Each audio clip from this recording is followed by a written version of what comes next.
एक बार महादेव जल्दी जल्दी आई और मैया पार्वती की ही देवी जल्दी भोजन निकाल, भूख लागत है।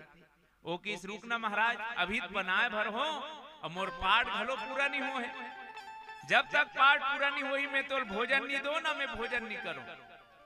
महादेव कथे ते का पाठ करथस आजकल, मैं हा विष्णु सहस्त्र नाम के जब तक पाठ नहीं करूं तब तक भोजन नहीं दूं, तो लगना मैं भोजन नहीं करूं। महादेव की इस भूख के मारे में मरत हूं, तो जरूरी है विष्णु सहस्त्र नाम जपना हो, तो कुछ मत कर एक बार राम नाम बोल, उकर से का होही।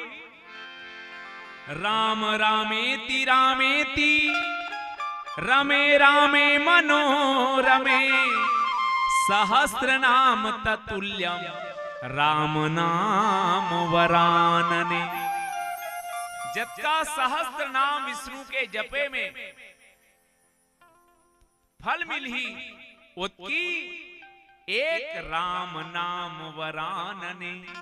एक राम नाम जप करके विष्णु सहस्त्र नाम के जपे के बरोबर फल पाए जा सकते। तेकर से ती राम रामेति रामेति रमे रामे मनोरमे सहस्र नाम ततुल्यम राम नाम वरानने।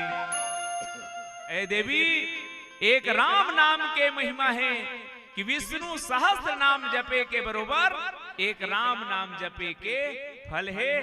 तेकर से जीवन में राम नाम जप लेना चाहिए।